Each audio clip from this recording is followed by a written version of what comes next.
Kiambiwa mzee wako yuko katika hali fulani, lazima usiwe nomo. Kwa hiyo mimi siwezi kumlaumu Meja, kipindi hiki ni kumwombea dua, kwa sababu Meja tayari amekuwa yatima.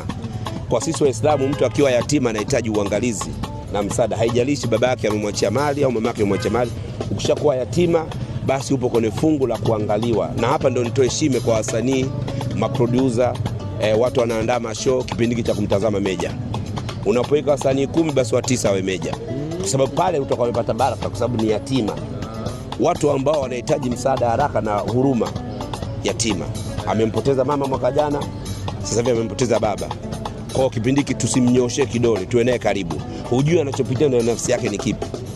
Japo kila mtu ataonja umauti, lakini usiombe ufike na umauti watu wa ahlul bait, watu wako wa karibu, baba, mama, mtoto, mke.